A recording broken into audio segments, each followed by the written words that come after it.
Orient bell tiles studio से आप देख रहे हैं एबीपी न्यूज। नमस्कार, एबीपी न्यूज पर हाजिर हूं मैं रोमाना इसार खान। आप देख रहे हैं जनहित। शुरुआत आज की सबसे बड़ी खबर से। एक तरफ अयोध्या में 25 नवंबर को राम मंदिर पर ध्वजारोहण की तैयारी चल रही है और वहीं दूसरी तरफ देश के एक सियासी सूबे की जमीन पर बाबरी मस्जिद के नाम पर वोट की फसल काटने का दांव खेला जा रहा है। संयोग कहिए या प्रयोग कहिए, इस बाबरी मस्जिद के पैरोकार का नाम हुमायूं है, जो पश्चिम बंगाल की सत्ताधारी पार्टी टीएमसी के विधायक हैं। सवाल ये, क्या अयोध्या का अतीत बन चुकी बाबरी मस्जिद के जिन को इसलिए जिंदा किया जा रहा है क्योंकि अब बंगाल में चुनाव है? क्या बाबरी को बंगाल में जिंदा करने का मकसद करीब 30% मुस्लिम वोटों की गोलबंदी करना है? इस सियासी किस्से को समझने के लिए जनहित की कवर स्टोरी आपको दिखाते हैं।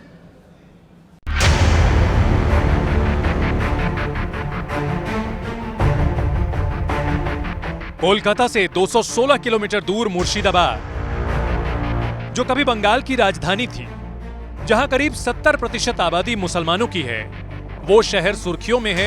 वजह है बाबरी मस्जिद के निर्माण का ऐलान, और इसे सरेआम करने वाले किरदार का नाम है हुमायूं कबीर। हाँ, वो तो बाबरी मस्जिद का शिलान्यास होगी 6 दिसंबर। स्टेट का मेरा नेता सब लोग को संहति दिवस भी उद्यापन होगी। बेलडंगा में एक बाबरी मस्जिद 3 साल के लिए काम चलेगी। हुमायूं कबीर पश्चिम बंगाल की मुख्यमंत्री ममता बनर्जी की party all India Trinamool Congress के नेता और मुर्शिदाबाद जिले की भरतपुर सीट से विधायक हैं। हुमायूं ने अगले महीने की 6 तारीख को मुर्शिदाबाद जिले में बाबरी मस्जिद की नींव रखने का ऐलान किया है। सवाल ये कि क्या इस ऐलान का मकसद मजहबी वोट का महल निर्माण है? टीएमसी विधायक की इस घोषणा पर कैसे घमासान मच गया है, उसे देखने से पहले 6 दिसंबर का इतिहास याद करना जरूरी है। 6 दिसंबर 1992 को अयोध्या में उस विवादित ढांचे को गिरा दिया गया था जहां हिंदुस्तान में मुगलिया सल्तनत के बीज बोने वाले बाबर के नाम पर मस्जिद थी। ये बहस भी अब इतिहास का हिस्सा बन चुकी है कि कैसे और क्यों बाबर ने भगवान राम की जन्मभूमि पर अपने नाम की मस्जिद बनवाई थी। फिलहाल यहाँ का वर्तमान ये है कि अयोध्या में उस जगह पर सुप्रीम कोर्ट के आदेश से भव्य राम मंदिर आकार ले चुका है। अयोध्या में विवादित ढांचे को गिराने के बाद देश के कुछ हिस्से अफसोसनाक सांप्रदायिक दंगे की आग में भी झुलसे थे। वो किस्सा पुराना हो चुका है, लेकिन अब टीएमसी विधायक हुमायूं कबीर हैं कि बंगाल में बाबर के नाम की मस्जिद बनाने जा रहे हैं। गौर करने वाली बात यह भी कि बीते कुछ दिनों से वो टीएमसी से नाराज बताए जा रहे थे, लेकिन अब 2026 में भी चौथी बार ममता बनर्जी को मुख्यमंत्री बनाने का दम भर रहे हैं। टीएमसी को सत्ता में रखना चाहते हैं, लेकिन टीएमसी का तो मेरा कोई जमींदारी है ही नहीं। जो लोग लीडर है वो लोग तो ये 4 टाइम्स फिर चीफ मिनिस्टर ममता बनर्जी बनेगी, ये मेरा आदत है। अब सवाल ये कि क्या बंगाल में बाबरी मस्जिद बनाने के ऐलान के पीछे 2026 का विधानसभा चुनाव है? क्या इसके जरिए टीएमसी विधायक हुमायूं कबीर की मंशा अपनी राजनीतिक ताकत का इजहार करना है, या फिर वो पश्चिम बंगाल में 30% से ज्यादा मुस्लिम वोट को एक बार फिर सत्ताधारी दल के पक्ष में लामबंद करना चाहते हैं? जवाब आने वाले दिनों में मिलेगा, लेकिन अभी बंगाल की जमीन पर बाबरी मस्जिद की बुनियाद रखने के ऐलान पर सियासी बवाल का मंजर देखिए।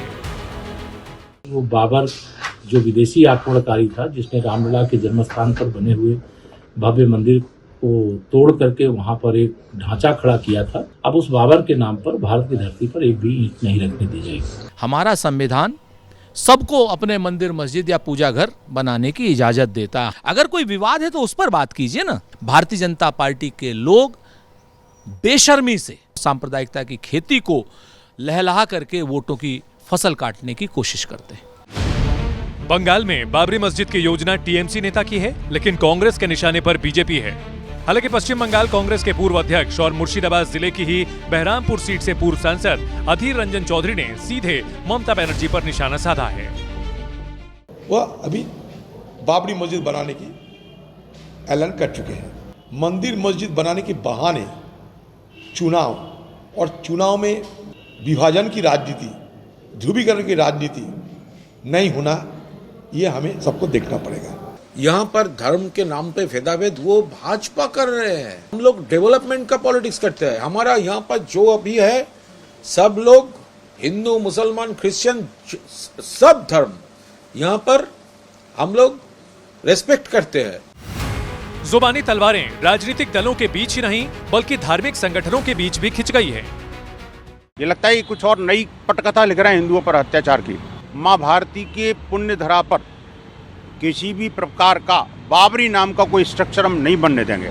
बाबरी मस्जिद के नाम पर हिंदुस्तान में अगर सैकड़ों मस्जिदें बन जाएं, तो वो मस्जिद की जो हैसियत है अयोध्या में, वो हैसियत कभी खत्म नहीं हो सकती। देश में वोटों के ध्रुवीकरण के लिए मंदिर मस्जिद का विवाद जानबूझकर छेड़ने की रवायत हो चली है। अब सवाल ये कि क्या इसी मकसद से टीएमसी विधायक हुमायूं कबीर ने भी बाबरी मस्जिद का दांव चला है? पश्चिम बंगाल के जिस मुर्शिदाबाद जिले में उन्होंने मुगल बादशाह के नाम पर मस्जिद बनाने की बात कही, वहां हिंदू सिर्फ 1/3 हैं। 2024 के लोकसभा चुनाव में इसी इलाके में हुमायूं कबीर का एक नफरती बयान भी वायरल हुआ था। 2 ঘন্টার মধ্যে তোমাদেরকে যদি ভাগীরথীর গঙ্গায় না ফেলতে পারি, রাজনীতি থেকে সরে যাব, শক্তিপুর এলাকায় বসবাস করা বন্ধ করে দেবো। এখানে তোমরা হাতির পাত পা দেখেছো, কিন্তু যদি ভেবে থাকো যে 30% লোক মুর্শিদাবাদ জেলায় আর আমরা 70%, এখানে কামনগরে তোমরা বেঁচে আছো বলে কাজীপাড়ার মসজিদ ভাঙবে আর বাকি এলাকার মুসলমান ভাইরা হাত গুটিয়ে বসে থাকবে, এটা কোনোদিন হবে না। पश्चिम बंगाल के मुसलमान टीएमसी के कोर वोटर माने जाते हैं। 2024 के लोकसभा चुनाव में ममता बनर्जी की पार्टी को राज्य के 73% मुस्लिम वोट मिले थे, तो 2021 के विधानसभा चुनाव में 75%। ऐसे में सवाल ये कि क्या इस वोट बैंक को कायम रखने, खुद को मुसलमानों का मसीहा साबित करने और पार्टी में रसूख दिखाने के लिए टीएमसी के हुमायूं ने मुगल बाबर के नाम पर मस्जिद बनाने की पहल की है? ये शिगुफा अकेले उनके दिमाग की उपज है या फिर वो सिर्फ एक्टर भर हैं, डायरेक्टर कोई और है? बीजेपी ने बिहार में ऐतिहासिक जीत दर्ज की। पार्टी कह चुकी है कि कलिंग यानी उड़ीसा, अंग यानी बिहार जीत गए और अब बारी बंग यानी बंगाल की। क्या बीजेपी का यह सपना पूरा होगा? क्या सत्ता की भगवा गंगा बिहार के बाद बंगाल में बहेगी? बीजेपी ने बंगाल विजय के लिए कैसा व्यू रचा है और इस राजनीतिक महाभारत में भगवा दल के सारथी कौन कौन हैं और कौन कौन उसके महारथी हैं, ये भी इस रिपोर्ट में जानिए। मोदी मोदी मोदी। गंगा जी यहाँ बिहार से बहते हुए ही बंगाल तक पहुंचती है।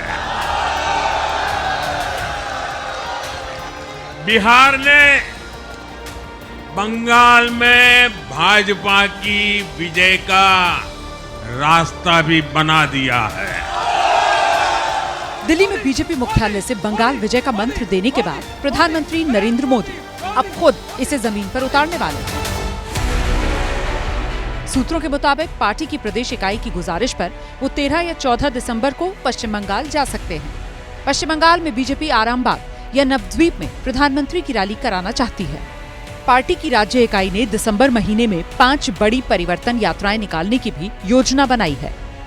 2021 के विधानसभा चुनावों में तमाम कोशिशों के बावजूद बीजेपी सत्ता के सिंहासन तक नहीं पहुंच सकी। हालांकि प्रधानमंत्री नरेंद्र मोदी के चेहरे और केंद्रीय गृह मंत्री अमित शाह की रणनीति के बदौलत बीजेपी 3 विधायकों से 77 विधायकों की पार्टी बन गई और मुख्य विपक्षी पार्टी का दर्जा हासिल किया और इस बार कोशिश सत्ता के सिंहासन तक पहुंचने की है। इसके लिए पहले ही पश्चिम बंगाल में केंद्रीय मंत्री भूपेंद्र यादव को चुनाव प्रभारी और त्रिपुरा के पूर्व मुख्यमंत्री और मौजूदा लोकसभा सांसद विप्लव देव को सह प्रभारी की जिम्मेदारी दी जा चुकी है। दोनों अपनी जिम्मेदारी को अंजाम तक पहुंचाने में शिद्दत से जुटे हैं। सबूत 14 नवंबर की ये तस्वीरें, जब पटना से दिल्ली तक बीजेपी बिहार में ऐतिहासिक विजय का जश्न मना रही थी, ठीक उसी दिन भूपेंद्र और विप्लव कोलकाता में पश्चिम बंगाल बीजेपी कोर कमेटी की बैठक कर रहे थे। उड़ीसा की तरह बंगाल में भी चमत्कार के लिए पार्टी ने संगठन के सिपाहियों को मैदान में उतारा है। पुरुलिया और वर्धमान वाले राढ़बंगा क्षेत्र की जिम्मेदारी छत्तीसगढ़ के संगठन मंत्री पवन साई को दी गई। हावड़ा, हुगली और मेदिनीपुर क्षेत्र में दिल्ली के संगठन मंत्री पवन राणा को जिम्मेदारी मिली। कोलकाता महानगर और दक्षिण 24 परगना की कमान हिमाचल के संगठन मंत्री एम सिद्धार्थन को सौंपी गई। नवद्वीप और उत्तर 24 परगना की जिम्मेदारी आंध्र प्रदेश के संगठन मंत्री एन मधुकर को दी गई। उत्तर बंगाल के मालदा, मुर्शिदाबाद, सिलीगुड़ी बेल्ट में मालदा की कमान अरुणाचल प्रदेश के संगठन मंत्री अनंत नारायण मिश्र के पास होगी। ये सभी नेता अगले 5 महीने पश्चिम बंगाल में रहकर पार्टी की नीति और रणनीति को जमीन पर उतारेंगे। पिछले विधानसभा चुनावों में ममता बनर्जी और टीएमसी पार्टी का बाहरी बनाम बंगाल की बेटी का नैरेटिव काम कर गया। बीजेपी सूत्रों के मुताबिक बीजेपी उन चुनावों में बाहरी बनाम बंगाल की बेटी के नैरेटिव का आक्रामक तरीके से काउंटर नहीं कर सकी, लेकिन इन विधानसभा चुनावों के लिए बीजेपी ने खास रणनीति पर काम करना शुरू कर दिया है। इसके तहत बीजेपी के तमाम नेता और कार्यकर्ता घर घर जाकर के ये बताने की कोशिश करेंगे कि बीजेपी बाहरी पार्टी नहीं बल्कि बंगाल की अपनी पार्टी है और बंगाल के साथ बीजेपी का गर्भनाल जैसा रिश्ता है और इसके नायक और सबसे बड़े चेहरे होंगे श्यामा प्रसाद मुखर्जी, जिन्होंने जनसंघ की स्थापना की थी, जो आगे चलकर बीजेपी बनी। बीजेपी ने समीक भट्टाचार्य को प्रदेश की कमान सौंपकर भी कुलीन और बंगाली भद्रलोक को बड़ा संदेश देने की कोशिश की। बीजेपी का कहना है कि वो इकलौती ऐसी राष्ट्रीय पार्टी है जिसकी स्थापना एक बंगाली ने की। पार्टी का ये भी दावा है कि पश्चिम बंगाल में उसके नेता सिर्फ बंगाली ही हैं, जबकि बंगाली अस्मिता को चुनावी मुद्दा बनाने वाली टीएमसी ने महाराष्ट्र के रहने वाले साकेत गोखले को राज्यसभा भेजा और शत्रुघ्न सिन्हा, यूसुफ पठान जैसे बिहार और गुजरात से आने वाले नेताओं को लोकसभा चुनाव में उतारा। बंगाल में बीजेपी की रणनीति के जानकारों के मुताबिक पार्टी ने 2026 के चुनाव में खराब कानून व्यवस्था, भ्रष्टाचार, घुसपैठ और राष्ट्रीय सुरक्षा समेत ऐसे 10 मुद्दों पर ममता सरकार को घेरने की योजना बनाई है। बिहार की जीत हमारी है, अगली बारी बंगाल की है, क्योंकि दीदी जिस ढंग से एसआईआर में बांग्लादेशियों को बचाने का काम कर रही है, क्योंकि बंगाल को बांग्लादेश बनाना चाहती है। मैं गिरिराज सिंह को एक बात बोलना चाहता हूँ, ये कान खोल के सुन लीजिए। बंगाल कभी बीजेपी का था ही नहीं और फ्यूचर में कभी भी बीजेपी का होगा भी नहीं। बंगाल में बीजेपी का कभी कोई जगह नहीं होगा। पिछली बार बीजेपी ने दूसरी पार्टी के नेताओं के लिए अपना दरवाजा 24 घंटे खोल रखा था, लेकिन इस बार इसमें भी सावधानी बरतने की तैयारी है। बीजेपी के पास बंगाल में ममता बनर्जी जैसा कोई जनाधार वाला नेता नहीं है। ऐसे में मुमकिन है कि पार्टी प्रधानमंत्री नरेंद्र मोदी के चेहरे और राज्य के सामूहिक नेतृत्व में ही चुनाव लड़े। और अब बात दिल्ली ब्लास्ट में नए खुलासे की। अल फलाह यूनिवर्सिटी का नाम पूरे देश की मेमोरी में आ चुका है, जिसे दिल्ली ब्लास्ट का एपी सेंटर माना जा रहा है। लेकिन आज हम इस यूनिवर्सिटी के भीतर उसके एक टार और उस टार के भी एक खास कमरे को लेकर बड़ा खुलासा करने जा रहे हैं, क्योंकि इसी कमरे में वो खतरनाक प्रयोग चल रहा था जिससे पहले दिल्ली को दहलाया गया और फिर पूरे देश को दहलाने की तैयारी थी, क्योंकि इसी कमरे में आतंकवादी डॉक्टर्स की लैब चल रही थी। आतंक की यूनिवर्सिटी अल फलाह, इसी यूनिवर्सिटी का टावर नंबर 17 और टावर नंबर 17 का रूम नंबर 4, इसी में चल रही थी आतंक की प्रयोगशाला, जहां doctor Umar ammonium nitrate, urea और एनपीके खाद से बारूदी प्रयोग कर रहा था। एक ऐसी आईईडी बनाने पर एक्सपेरिमेंट कर रहा था जिसके धमाके से बड़ी तबाही कर सके। रूम नंबर 4 की इस आतंकी लैब का राज यूनिवर्सिटी के ही एक गार्ड ने एनआईए के सामने खोला। सूत्रों के मुताबिक गार्ड ने बताया कि कमरे से हर रोज काले रंग का धुआं निकलता था, बदबू भी आती थी, साफ पता चलता था कि केमिकल की है। एक बार उमर से पूछा भी, वो बोला कि सब्जी बना रहा था। ये रोज की बात थी, तकरीबन 8 महीने तक ऐसा चलता रहा। मैंने सीनियर अफसरों को भी बताया, वो नजरअंदाज कर देते थे। जो उस टावर का गार्ड था उसको जब बुलाया गया और उसके साथ जब मतलब पूछताछ की गई तो उसने ये बताया कि पिछले 8 महीने से लगातार इस प्रकार की जो पूरी दिनचर्या थी उसे डॉक्टर उमर अंजाम देता था कि वो अपने कमरे के अंदर ही एक्सपेरिमेंट करता था। काले रंग का जो मतलब धुआं था वो पिछले 8 महीने से हर रोज के मतलब निकलता रहता था और उसके अलावा एक मतलब बदबू भी आती थी। और फिर उसने मतलब ये भी जानकारी दी कि उसने इस बात को लेकर जो उसके वरिष्ठ अधिकारी थे उनको भी शिकायत करी, लेकिन डॉक्टर उमर के ऊपर कोई भी कार्रवाई इसलिए नहीं की गई क्योंकि ये बताया गया कि वो क्योंकि प्रोफेसर है तो वो किसी तरह का मतलब मेडिकल एक्सपेरिमेंट कर रहा होगा। सूत्रों के मुताबिक डॉक्टर उमर ने जो टीएटीपी विस्फोटक खरीदा था उसकी विनाश क्षमता बढ़ाने के लिए रूम नंबर 4 में ही एक्सपेरिमेंट करता था। उसके मोबाइल फोन से आईईडी बनाने का जो वीडियो मिला और जिन केमिकल्स का उसमें जिक्र था उन्हीं की बरामदगी भी हुई है। और डॉक्टर उमर अल-फलाह यूनिवर्सिटी के रूम नंबर 4 की मिनी लैब से ही अपने प्रयोग उस बड़ी लैब में ले जाता था जो फरीदाबाद के धौजगांव में थी, जहां उसकी पूरी टीम थी।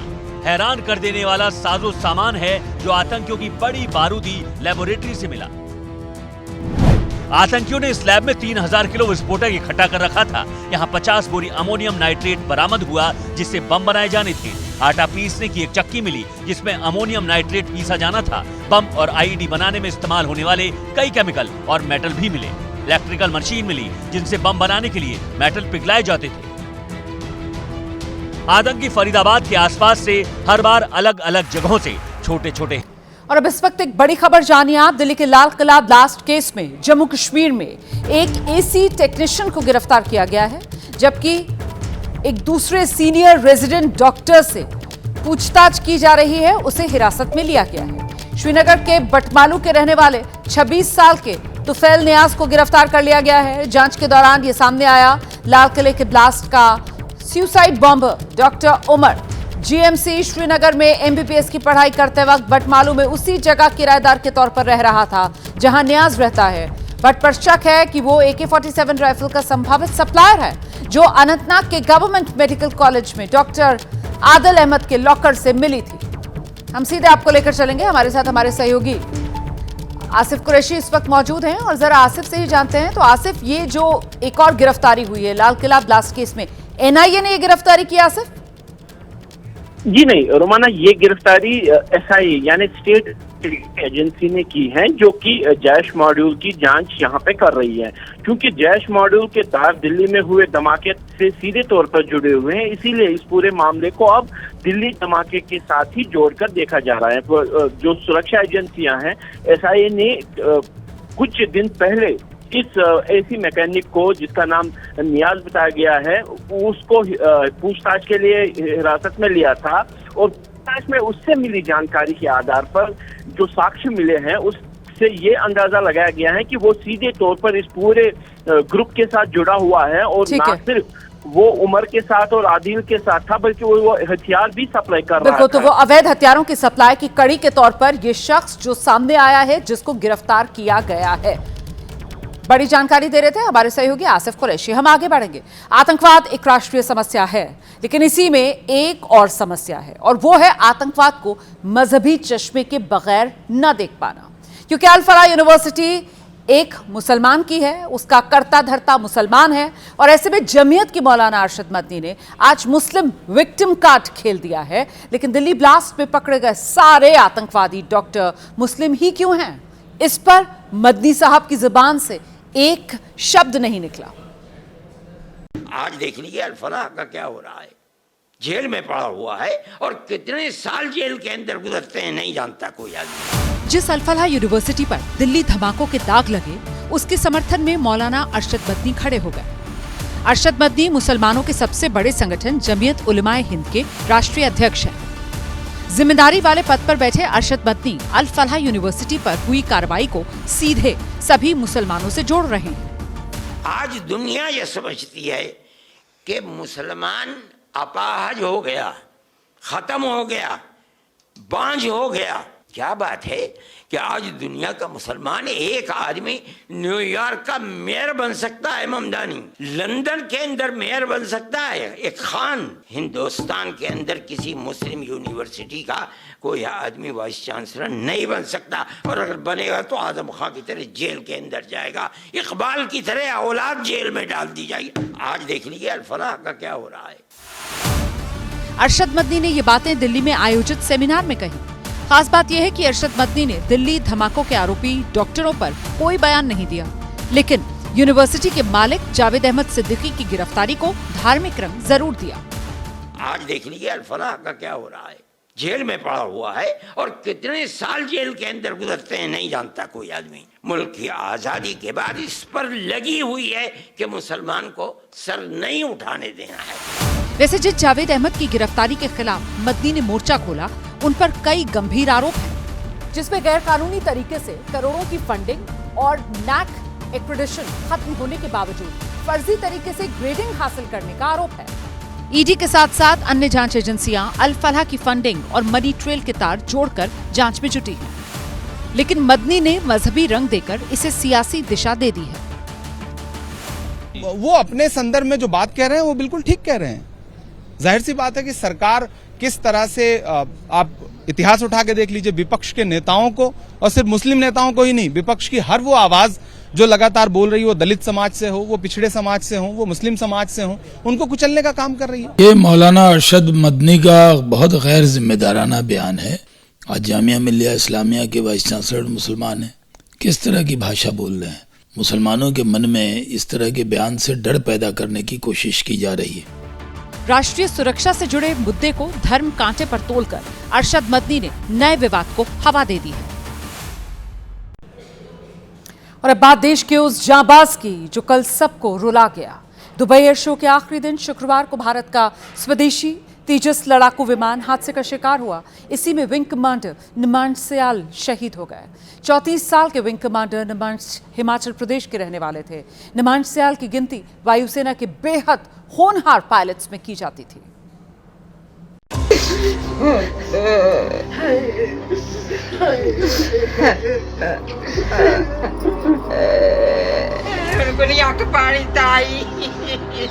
आंखों में आंसुओं का सैलाब। मैं क्या कर, हौसला रखा, हौसला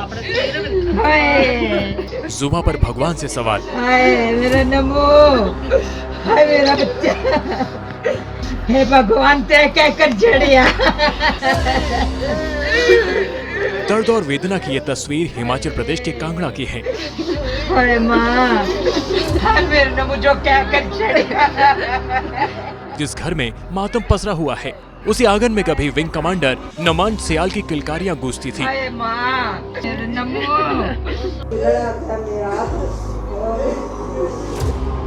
यहीं से निमांश सयाल के सपनों को उड़ान मिली थी।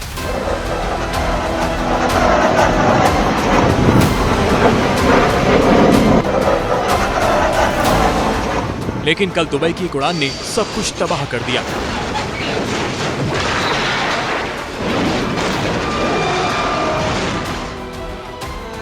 माता पिता से बेटे का सहारा छीन गया। मेरे बच्चे ने चितड़े एक पत्नी का सिंदूर उजड़ गया। एक बेटी के सिर से पिता का साया हट गया। ऑफिशियल या ऑफिस में तो उन्होंने मैनेज किया कि वो अपने प्लेन से फैमिली को भी और बॉडी को कल 8-9 बजे चलेंगे वहाँ से। तो ये उन्होंने बताया कि कम से कम 2 बजे गग्गल एयरपोर्ट में पहुंचे।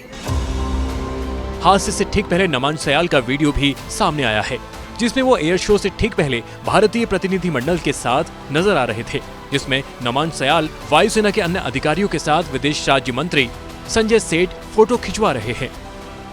इसके बाद wing commander Nimansh Syal air show में भारत का परचम लहराने तेजस विमान पर सवार हो गए, जो हादसे का शिकार हो गया।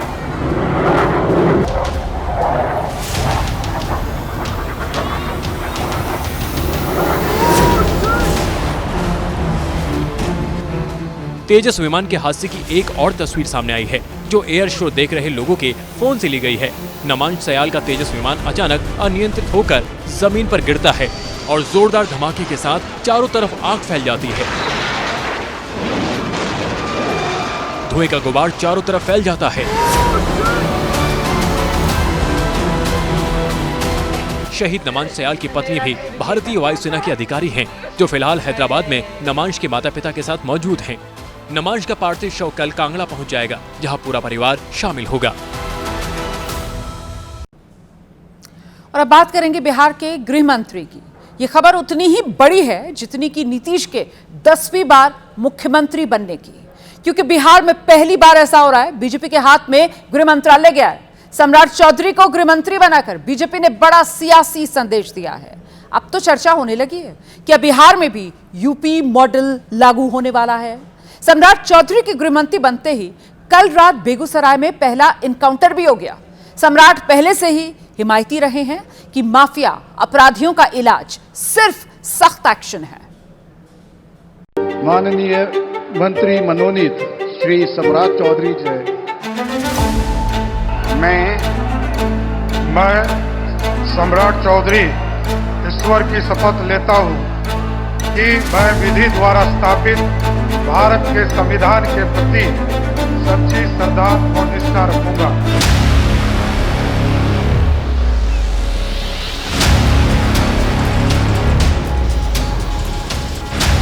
अपराधी के लिए ये बिहार नहीं है, बिहार से बाहर ही अपराधी को जाना होगा।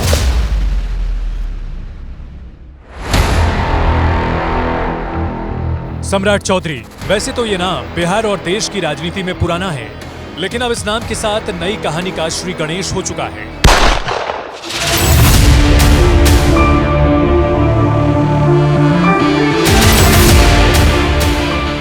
सम्राट का मतलब अब बिहार में सुशासन का नया सपना होगा। सम्राट का मतलब बीजेपी की उम्मीदों का नया सवेरा।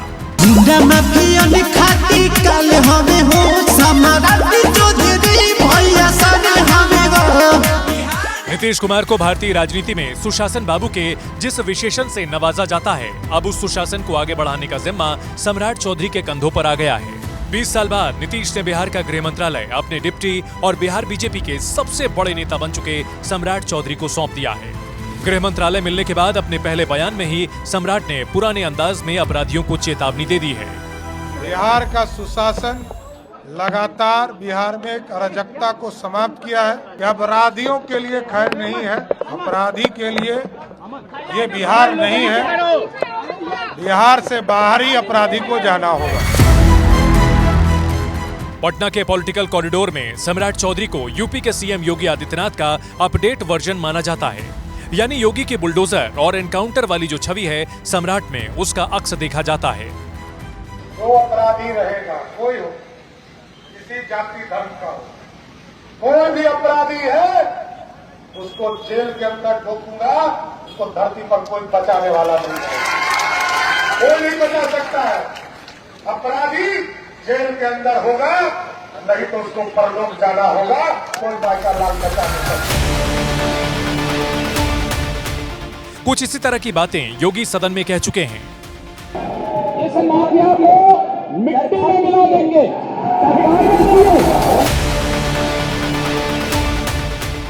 सम्राट चौधरी के हाथ में बिहार की कानून व्यवस्था की पूरी जिम्मेदारी आ गई है। पुलिस विभाग पर पूरा नियंत्रण अब इनके हाथ में रहेगा। सम्राट चौधरी अपराधियों के खिलाफ एनकाउंटर वाली कार्रवाई के पक्षधर रहे हैं। उनके बयानों में इसकी झलक साफ साफ सुनाई देती रही है। योगी की तरह ही बुलडोजर की कार्रवाई अपराध पर लगाम के लिए इनका पसंदीदा एक्शन है। कई मौकों पर अपनी राय ये सार्वजनिक कर चुके हैं। आज से नहीं, जब से सम्राट बीजेपी की सियासत के सिरमौर हैं, तब से इनका प्रशासनिक कॉन्सेप्ट क्लियर है।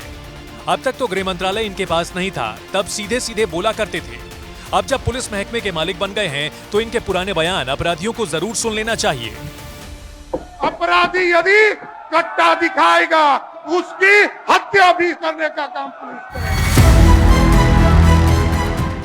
इन शब्दों से साफ है कि बिहार में अब अपराध और अपराधियों के खिलाफ क्या सलूक होने वाला है। बोनी बेगूसराय से हो चुकी है। सम्राट को गृह मंत्री बनने के बाद पहला एनकाउंटर इसी जिले में हुआ। अपराधी को गोली मारकर पुलिस ने गिरफ्तार किया है। सरपंच के बेटे की हत्या के आरोपी शिवदत्त राय नाम के बदमाश को पुलिस ने एनकाउंटर के बाद गिरफ्तार किया है। एसटीएफ को इनपुट मिला था कि शिवदत्त राय हथियार खरीदने आया है। इनपुट मिलते ही एसटीएफ की टीम वहां पहुंच गई। अपराधियों ने गोली चला दी तो पुलिस ने भी जवाबी कार्रवाई की। भारी मात्रा में पुलिस ने हथियार बरामद किए हैं। सम्राट जिस अंदाज में काम करने के लिए जाने जाते हैं, ये उसका महज एक मामूली सा ट्रेलर कह सकते हैं। 20 साल बाद बिहार में नीतीश अपनी सुशासन वाली सरकार का सिर्फ चेहरा है।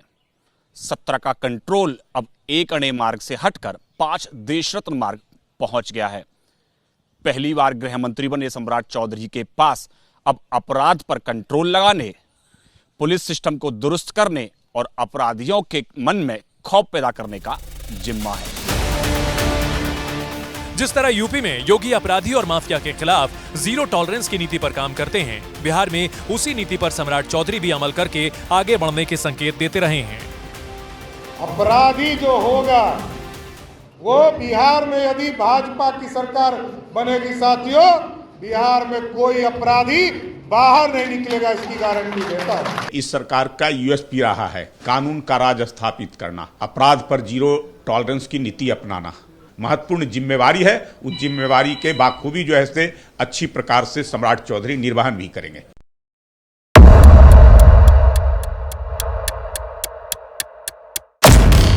कानून व्यवस्था को लेकर अब जो भी सवाल होंगे, उन सवालों से सामना सम्राट चौधरी का होने वाला है। बीजेपी सुशासन की सरकार का नारा देश भर में देती रही है। ऐसे में अब जब बिहार में सम्राट चौधरी के पास सुशासन स्थापित करने की जिम्मेदारी आई है, तो उसे उसी तरह से परफॉर्म करके रिजल्ट भी देना होगा। जनता ने जिस तरह का मैंडेट दिया है, उस मैंडेट के अनुसार, एक्सपेक्टेशन के अनुसार एक्ट करना, काम करना, जमीन पर उसको उतारना, ये तो सबसे बड़ी प्रायोरिटी। गृह मंत्रालय दिया सम्राट जी को, तो गृह मंत्रालय के लॉ एंड ऑर्डर के इश्यूज पे अभी जो घटनाएं दो चार हो गई थी, कुछ अपराधियों ने घटना की थी, तो उन सबको और इफेक्टिव रूप से सम्राट जी कर पाएंगे ना, दौरा कर पाएंगे, देखेंगे क्या कौन गड़बड़ी कर रहा है। सम्राट को डिप्टी सीएम बनाकर बीजेपी ने भविष्य की सियासी तस्वीर भी साफ कर दी है। बता दिया है कि बिहार में बीजेपी का मतलब अब सम्राट ही है। बिहार में नीतीश कुमार को सबसे पहले स्थापित इसी सुशासन वाली छवि ने किया था। 2005 से 2010 तक नीतीश का जो पहला कार्यकाल था, उस दौरान अपराधियों के खिलाफ जबरदस्त तरीके से कार्रवाई हुई थी। माफिया या तो बिहार छोड़कर चले गए थे या सलाखों के पीछे भेजे गए थे। गृह मंत्रालय मिलना और सियासत में सुशासन का शाब्दिक अर्थ क्या होता है, ये आप साल 2005 की घटनाओं से समझ सकते हैं।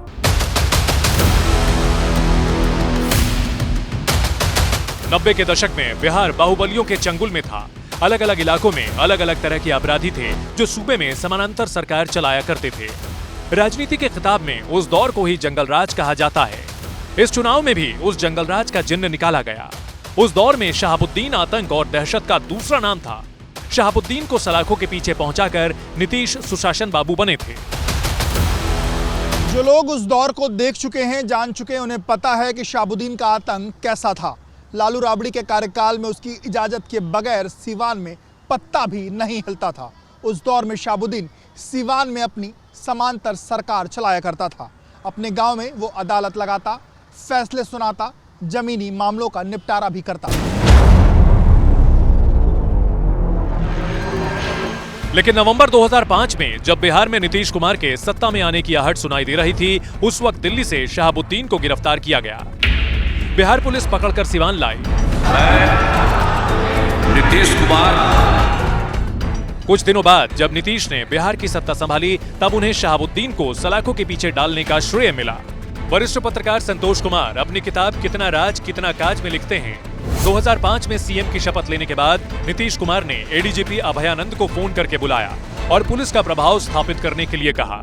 इसके लिए सरकार की तरफ से हर तरह की मदद का भरोसा दिया। बाद में माओवादियों से निपटने के लिए रिटायर जवानों को लेकर सैप का गठन किया। 2005 से 2015 तक बिहार में 90,000 अपराधी दोषी करार दिए गए। नीतीश राज में पुलिस नीति में आमूल चूल परिवर्तन हुआ। उसी का नतीजा रहा कि सरकार और सिस्टम पर लोगों का भरोसा वापस लौटा और नीतीश कुमार लगातार सत्ता में बने रहे। अब नीतीश की उस छाप को और मजबूत करने की चुनौती सम्राट चौधरी को दी गई है। सम्राट न सिर्फ सख्त छवि के प्रशासक माने जाते हैं, बल्कि हिंदुत्व की हार्ड लाइन पर चलने वाले नेता भी हैं। सड़क से लेकर सदन तक उनके द्वारा दिए गए बयानों में इसकी झलक भी दिखती रही है। सारा फाइल खोलेंगे, अब चिंता मत कीजिए, सबका इलाज होगा। यूपी के जिस बुलडोजर मॉडल के सम्राट फैन हैं, वो मॉडल यूपी से निकलकर एमपी, राजस्थान और असम में भी बीजेपी की लोकप्रियता में 4 चांद लगा चुका है। हालांकि नीतीश कुमार की छवि भले ही सुशासन बाबू की रही हो, लेकिन वो बुलडोजर और एनकाउंटर वाली नीति से दूर ही रहे। सम्राट के सामने नीतीश की नीति और अपने मॉडल में तालमेल बिठाने की चुनौती रहेगी। हमारे नेता गृह विभाग के रूप में बिहार के अंदर कानून का राज को पुनः स्थापित करने का काम करेंगे। माननीय मुख्यमंत्री महोदय को धन्यवाद देता हूं कि आपने अपने घटक दल को कानून का राज स्थापित करने के लिए और गृह विभाग की जिम्मेवारी दी है। इसमें कोई दो राय नहीं है कि सम्राट चौधरी मुखर और मजबूत छवि के नेता हैं। नीतीश कुमार जिस लवकुश वोट बैंक के दम पर 20 साल से सत्ता के सिरमौर बने हुए हैं, सम्राट उसी कॉम्बिनेशन से आते हैं। ऐसे में जब नीतीश सत्ता के शिखर से दूर होंगे तब बीजेपी आसानी से सम्राट के जरिए पावर ट्रांसफर कर पाएगी। जेडीयू नेतृत्व को भी इसमें बहुत ज्यादा दिक्कत नहीं होगी। चुनाव प्रचार के दौरान सम्राट की उम्र और डिग्री को लेकर विपक्ष ने सवाल खड़े किए थे, लेकिन बीजेपी ने न सिर्फ सम्राट पर भरोसा किया बल्कि उनके लिए भविष्य की पिच भी तैयार कर दी है। बीजेपी ये खुलकर दिखा रही है कि विपक्ष ने जो आरोप सम्राट पर लगाए थे वो उनके लिए कोई मायने नहीं रखते हैं। और अब बात बिहार के वायरल मंत्री की। ऐसा नहीं है नीतीश सरकार में वायरल नाम का कोई विभाग हो।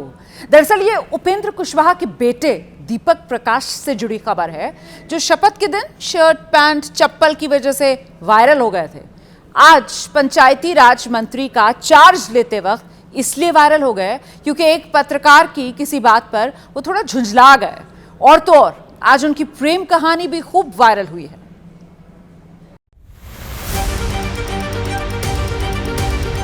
बिना चुनाव लड़े मंत्री बने दीपक प्रकाश ने पंचायती राज मंत्रालय जाकर कामकाज संभाल लिया है। ये तस्वीरें उसी वक्त की हैं। दीपक जब चार्ज लेने पहुंचे तो मंत्रालय में पत्रकार भी मौजूद थे। उन्होंने अपनी जिम्मेदारियों का जिक्र करते हुए चार्ज लिया, लेकिन उसी दौरान का एक वीडियो अब सोशल मीडिया पर वायरल हो रहा है।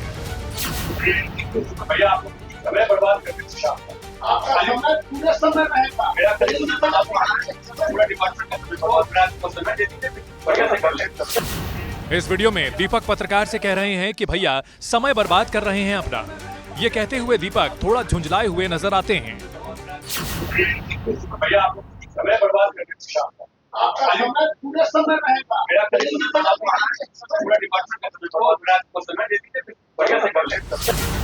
यही हिस्सा वायरल हो रहा है और विपक्ष सवाल उठा रहा है, लेकिन सत्ता पक्ष कह रहा है कि उन्होंने गलत कुछ नहीं कहा है। लेकिन जब थोपने का कार्य किया जाएगा, जब परिवार की राजनीति को स्थापित करने की राजनीति की जाएगी, तो इसी तरह का मामला देखने को मिलेगा। तो उस जोग पुत्र ने अपने भाषा से और अपने आचरण से स्पष्ट कर दिया कि उनमें योग्यता कितनी है। उन्होंने कोई ऐसी बात नहीं कही है जिससे कोई बवाल हो या जिससे कोई बवेला खड़ा। दीपक प्रकाश पूर्व केंद्रीय मंत्री और राष्ट्रीय लोक मोर्चा के अध्यक्ष उपेंद्र कुशवाहा के बेटे हैं। फिलहाल तो किसी सदन के सदस्य नहीं हैं। गुरुवार को जब उन्होंने पैंट शर्ट पहनकर गांधी मैदान में शपथ ली तो वीडियो वायरल हो गया। पहले परिवारवाद का आरोप लगा और अब ये चार्ज लेने वाले वीडियो की वजह से दीपक चर्चा में है। बीजेपी कह रही है कि दीपक प्रकाश पढ़े लिखे नेता हैं, बिहार को आगे ले जाएंगे। जिस दिन पदभार ग्रहण करें और उस दिन उनके अनुभव के बारे में आक्षेप लगाना, जो व्यक्ति पढ़ा लिखा हो, समझदार हो, पॉलिटिकल परिवार से आने वाला व्यक्ति हो, निश्चित तौर पे आने वाला समय में अपनी प्रतिभा से बिहार के विकास में एक कड़ी जोड़ने का काम वो करेगा।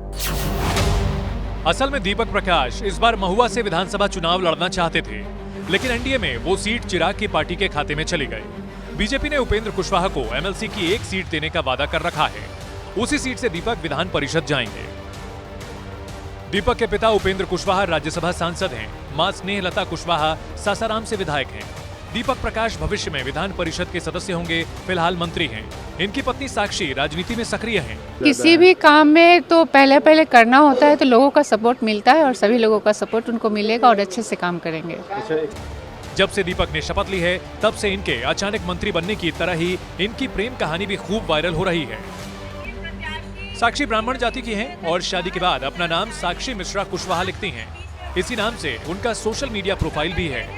साक्षी इस चुनावी राजनीति में पूरी तरह से सक्रिय रही। पति पत्नी दोनों ने सासाराम में स्नेहलता कुशवाहा के लिए खूब प्रचार किया। गृह मंत्री अमित शाह की सभा से लेकर योगी आदित्यनाथ तक की सभा में साक्षी मंच पर नजर आईं। गांव-गांव, गली-गली घूमकर अपने पति के साथ प्रचार किया। इन दिनों पति दीपक प्रकाश के साथ साथ उनकी पत्नी और यूपी के पूर्व आईएएस की बेटी साक्षी की खूबसूरती भी सोशल मीडिया पर वायरल है। और अब वक्त हो गया है आज का जनहित मंत्र जानने का। सत्य बोलने के लिए कोई तैयारी नहीं करनी पड़ती है। सच हमेशा दिल से निकलता है और सत्य वो दर्पण है जो चेहरा नहीं चरित्र दिखा देता है। तो जनहित में मेरे साथ फिलहाल इतना ही।